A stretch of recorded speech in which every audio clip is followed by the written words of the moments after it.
उत्तर प्रदेशच्या गालगोटिया युनिव्हर्सिटीनं जगासमोर भारताचं नाक कापलंय।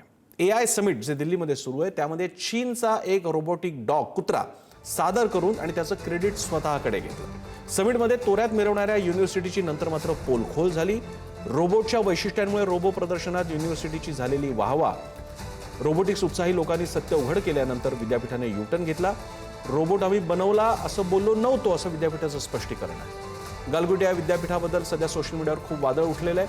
हे प्रकरण दिल्लीत सुरू असलेल्या इंडिया AI इम्पॅक्ट समिट 2026 मध्ये घडलं। या युनिव्हर्सिटीनं तिथे एक रोबोटिक कुत्रा प्रदर्शित केला होता, ज्याला या युनिव्हर्सिटीनं ओरायन नाव दिलं असं तिथल्या ज्या विद्यापीठाच्या प्रतिनिधी होत्या त्यांनी माध्यमांशी बोलताना सांगितलं।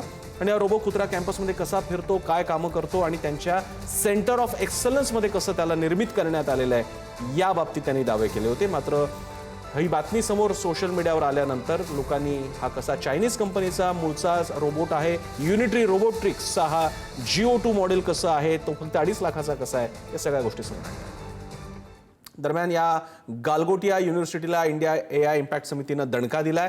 युनिव्हर्सिटीला समिटच्या एक्स्पो एरियातून त्वरित बाहेर काढण्याचे आदेश देण्यात आले। या विद्यापीठाने AI एक्स्पोमध्ये प्रदर्शित केलेला चीनचा रोबोट जो स्वतःच्या नावावर खपवला, त्याचा वाद वाढल्यानंतर युनिव्हर्सिटीला या एक्स्पो एरियातून त्वरित बाहेर काढण्याचे आदेश देण्यात आले। आपल्यासोबत आहेत सायबर क्षेत्राचे तज्ज्ञ ॲडव्होकेट प्रशांत माळी सर, तुमचा ट्विट सुद्धा या क्षेत्रातलं मी बघितलेलं आहे। एवढं मोठं AI समिट म्हणजे जगामध्ये जी निवडक AI समिट झालेली आहे त्याच्यापैकी एक दिल्लीत होत आहे आणि अशा वेळी आपल्याच एका म्हणजे आपल्या देशातल्या एका संस्थेकडून हा एवढा वेडेपणा केला जातो, ही काय हाव होती? आज त्या विद्यापीठानं जे घडवून आणलेलं आहे याकडे तुम्ही एक एक्सपर्ट म्हणून कसं बघता? दोन जणांच्या चुका आहेत। एक तर विद्यापीठ तर आहेच, दुसरी जर कोणी ऑर्गनायझर्स होते इंडिया AI समिटचे, त्याने जर ह्या टेक्नॉलॉजीज जे आपण भारताची सॉव्हरेन अशी ही AI समिट होती, भारताचं नाव तिथे लागलेलं आहे, तेव्हा त्यांनी एक लॅब असायला पाहिजे होती, त्यांनी कुठली टेक्नॉलॉजी प्रदर्शित होणार आहे त्याला ऑडिट झालं पाहिजे होतं आणि मग अप्रुव्हल मिळायला पाहिजे होतं।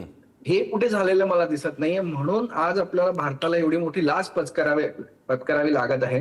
तर पुढे कधी पण कुठलंही जेव्हा प्रदर्शन असं होईल तेव्हा त्यांनी ऑडिट करून अशी लॅब असाव्या टेस्ट करणाऱ्या, जे मेड इन इंडिया आहे की made in China, made in Thailand आणि शोड इन इंडिया असं काहीतरी प्रकार असेल तर त्याला आळा घालणं गरजेचं आहे आपल्याला।